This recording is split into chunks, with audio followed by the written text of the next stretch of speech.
হয়, যোৱা ফেব্ৰুৱাৰী মাহৰ 20 তাৰিখে যিটো ঘটনা হৈছিলে নতুন বজাৰত ৰূপহীৰ, য'ত সন্মানীয় আমাৰ MP মহোদয়ৰ ওপৰত কিছু দুৰ্বৃত্তই আক্ৰমণ কৰিছিলে আৰু লগতে পুলিচ বাহিনীকো তেওঁলোকে আক্ৰমণ কৰিছিলে। আৰু সেই কেছৰ তদন্ত আমি কৰি গ'লো ইমান দিনে, আৰু তদন্তৰ ভিত্তিত আজি আমি দুজন মানুহ কৰায়ত্ব কৰোঁ। তেওঁ হ'ল বছিৰুদ্দিন আৰু এজন হ'ল আব্দুল খালেক।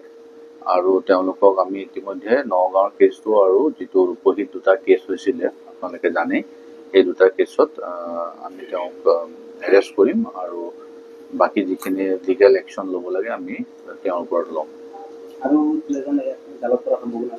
আমি এতিয়ালৈকে এজন তেওঁ আমাক যিখিনি FIR-ত নাম দিছে, আমি এজনকে চালি জাৰি ফুটেজৰ লগত মিলাই চাই আছো। আৰু ইতিমধ্যে যিখিনি তথ্য পাইছে মই এতিয়া আপোনালোকৰ লগত শ্বেয়াৰ কৰিব নোৱাৰিম, গতিকে বাকীখিনিও আমি শীঘ্ৰে তাৰ ওপৰত একশ্যন ল'ম। নাই, দুইটা কেছ মই ইতিমধ্যে ক'লো যে তাত দুটা কেছতে একে মানুহ জড়িত আছিলে।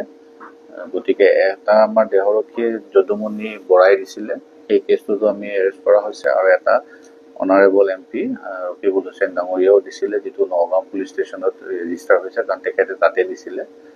সেইটো কেছতো যিহেতু তেওঁ নেম একিউজ কৰি দিছিলে FIR-ত, গতিকে আমি তাতো তেওঁলোকক এৰেষ্ট কৰা হৈছে।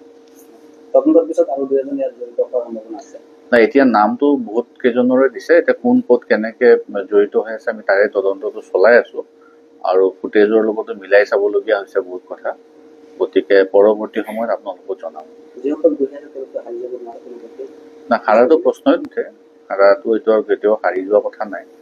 আৰু আমি যিখিনি তদন্ত চলি আছে, আমাৰ দুটাকে কেছ ৰুজু হৈছে, আৰু তদন্তৰ পিছত যিখিনি আমি সঁচাকে জগৰীয়া পাম আমি ডেফিনেটলি তেওঁলোকৰ ওপৰত একশ্যন।